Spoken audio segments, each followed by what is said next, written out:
네, 안녕하십니까. 박정호입니다. 5월 21일 장 마감 시황을 시작하도록 하겠습니다. 우선은 아시아 증시부터 점검을 하고 우리 증시로 넘어와서 이야기를 드려보도록 할게요.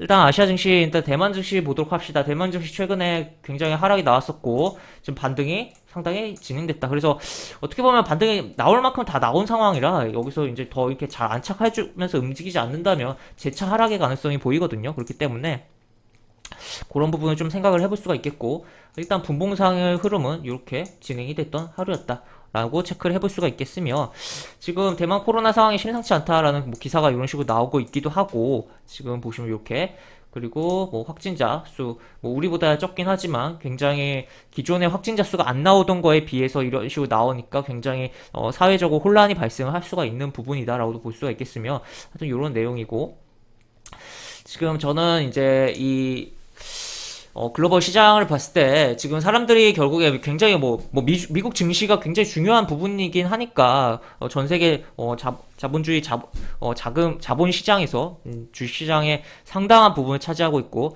가장 전 세계 영향력을 크게 끼칠 수 있는 나라기도 하고 하니까 중요한 부분이긴 한데 이제 약간 뭐 블랙스완이라는 표현이 있죠.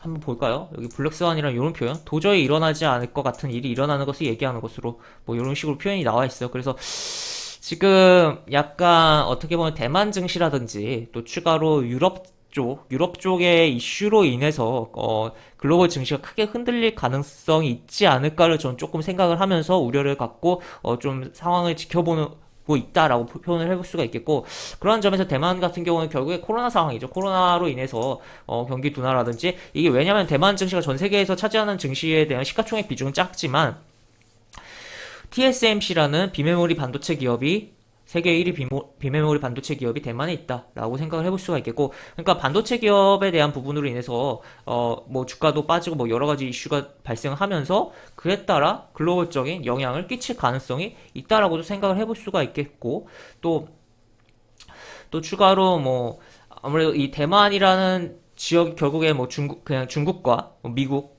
에 있어서 하여튼 중국은 이제 하나의 중국이다라고 해서 흡수하려고 하는 입장이고, 미국 같은 경우는 이제 대만을 최대한 아군으로 확보하고 하면서 또 중국 견제도 해야 되고, 또 추가로 어쨌든 이게 성향이 다른 부분이잖아요. 대만과 중국 간의 그런 부분이 이념적인 부분이랄까요? 하여튼 그런 부분이기 때문에 그런 거에 대한 부분으로 또 지금 뭐 여러 가지 좀 생각을 해볼 수도 있는 부분이다라고 볼 수 있겠는데, 하여튼 그렇게 해서 지금 하여튼 대만 증시를 굉장히 저는 좀 주시를 하고 있다라고 볼 수 있겠고, 추가로는 유럽 쪽을 생각을 해볼 수가 있겠고, 오늘 같은 경우도 유럽 쪽에 그 독일 10년 국채금리가 요동을 좀 쳤습니다. 요동을 쳤었던 가운데 좀 진정이 된 지금 상황인데 상승률이 높았다가, 하여튼 그러한 부분도 좀 생각을 해보자라고 이야기를 드릴 수가 있을 것 같아요. 하여튼 그렇게 생각을 해볼 수가 있겠고, 그리고 다른 아시아 증시를 보고 넘어가면 니케이 225 기준으로 해서 이렇게 일본 증시는 어쨌든 양봉이 나왔다라고 볼 수 있겠고, 중국 증시는 이렇게 하락이 나온 상황이었다 라고 보시면 되겠습니다. 그래서 최근에 어쨌든 중국 증시는 이렇게 저점을 계속적으로 높여가고 있는 가운데 지금 이렇게 높여가다가 이렇게 약간 그냥 안정적인 조정 나온 흐름이었거든요. 오늘 같은 경우 중국 증시는. 그렇기 때문에 여기서 뭐 월요일에 흐름에 따라 또 느낌이 달라질 것이다 라고도 볼 수가 있겠죠. 그리고 우리 증시로 넘어가기 전에 코로나 관련 기사 몇 개 보고 갈게요. 화이자 백신 이외에 접종 후 확진 국내 첫 돌파 감염이 확인됐다라는 내용이 나왔고, 이게 사실 백신이라는 게 백신을 접종을 했다고 해서 100% 방어가 되는 건 아니죠. 기본적으로.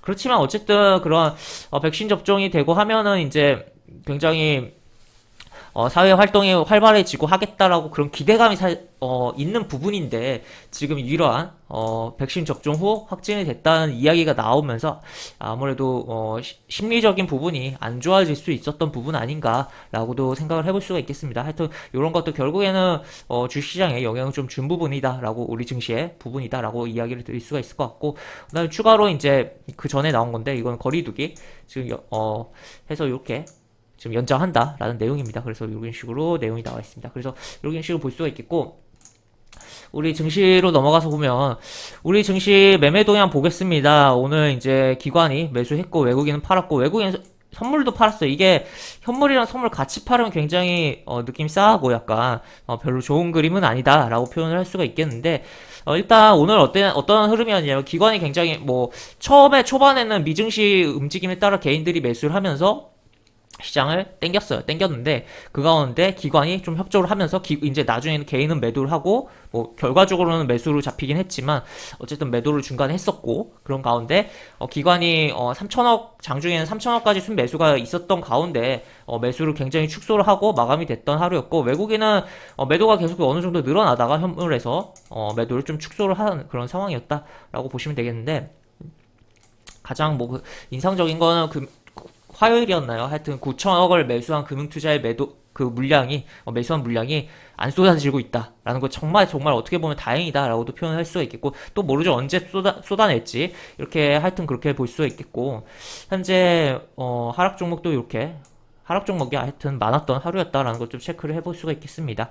그래서 이렇게 보시면 될 것 같고 그리고 또 추가로 오늘 뭐 특징적인 대형 종목이라고 하면 NC소프트가 이제 아무래도 신작 흥행에 대한 부분으로서 주가가 좀 움직임이 나왔었고 그리고 이제 카카오도 움직임이 좀 나오면서 서비스 쪽의 종목들이 업종적으로 움직임이 뭐 코스피에선 가장 강했던 하루였다. 그리고 코스닥은 뭐 뚜렷하게 뭐 테마성으로 종목들이 움직이면서 움직인 부분이다 보니까 특정 업종이 강했다고 보기에는 좀 애매하고 그 가상화폐 디지털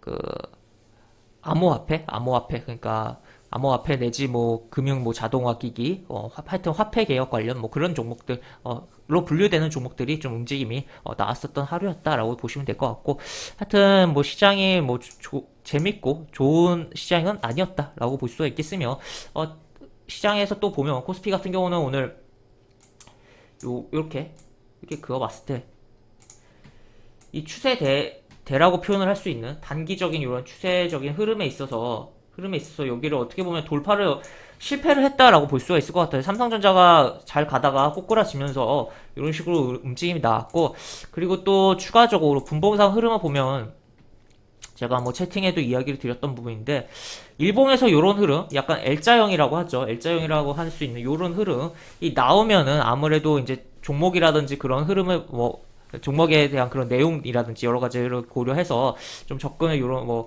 횡보를 하는 이런 구간에서 접근을 좀 하면 이렇게 흐름이 좀 나오는 그런 부분이 있는데 분봉에서 이런 흐름이 나오면 굉장히 좀 안 좋아요. 안 좋은 부분이고 보시면 이렇게 하락이 나왔을 때 유사한 각도로 반등이 일정 부분 나와준 다음에 움직여줘야 베스트 하거든요. 근데 그렇지 않고 이렇게 움직였다는 거죠. 그러면은 그만큼 힘이 약하다라고도 표현을 할 수가 있겠고 보시면 뭐 아까 그거 보여드린 약간 이거 속보가 이제 2시 35분에 떴는데 약간 요거 영향도 있었을 거고 하여튼 그래서 요쪽에서 이제 어쨌든 이렇게 가려다가 그냥 꼬꾸라지면서 이렇게 저가를 또 갱신을 했다가 이런 식으로 마무리가 됐던 하루였다라고도 볼 수가 있겠습니다. 코스닥은 더 선명하게 보이는데 보시면 분봉상 코스닥은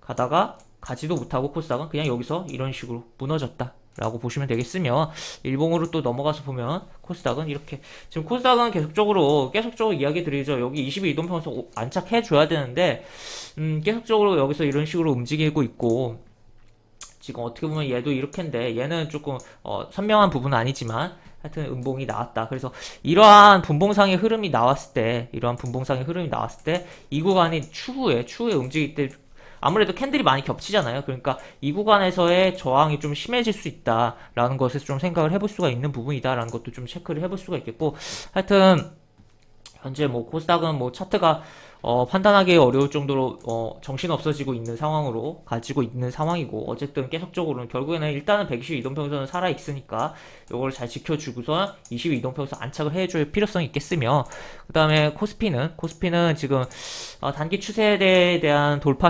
실패가 나온 상황이고 또 어떻게 보면 이 상승과 하락의 요 구간에 대한 반등성의 부분도 다 나온 거라고 볼 수가 있거든요. 그렇기 때문에 여기서 이거를 빨리 제끼고 3200을 안착 못하면은 정말 좀 별로 좋은 그림이 안 나올 수 있는 그런 흐름이다. 물론 여기서 이렇게 해석도 할 수가 있겠죠. 이거 더블 일자 패턴 아니냐라고도 볼 수가 있긴 한데 조금 뭐 그렇게 해석하기엔 너무 끼워 맞추기 해석 아닌가라고도 볼 수가 있을 것 같습니다. 그래서 지금 뭐 제가 뭐 채팅방에서도 좀 이야기해드렸듯이 뭐 이번 주는 최대한 어제 이야기해드렸듯이 좀 최대한 지키는 쪽에 매매를 하시라는 이야기를 드렸는데 이번 주가 끝나긴 했지만 다음 주도 역시나 최대한 좀 지키는 것에 초점을 더 두고 매매를 진행하시는 게 좀 안전하지 않을까. 웬만하면 3200포인트 확실하게 제낀 다음에 그 다음에 이제 지지받고 움직이는 코스피에서 공격적으로 좀 매매하셔도 될 것이다 라고 이야기를 드리면서 영상 마무리를 하도록 하겠습니다. 그래서 이렇게 제가 운영하는 무료 카톡방으로 아래 그 링크 타고 들어오시면 들어올 수 있고, 그 링크 안에 채팅방 안에서는 이제 장중에 여러 시황에 대한 부분 실시간으로 좀 코멘트 해드린 부분 있고 무료 공개 추천들도 진행한 부분 있으니까 이 부분도 참고해 보시면 많은 도움이 되지 않을까 싶습니다. 입장하시면 채팅방 상단에 공지글 꼭 읽어주시고 채팅 참여해 주시기 바랍니다. 이상 박준호였습니다. 네, 감사합니다.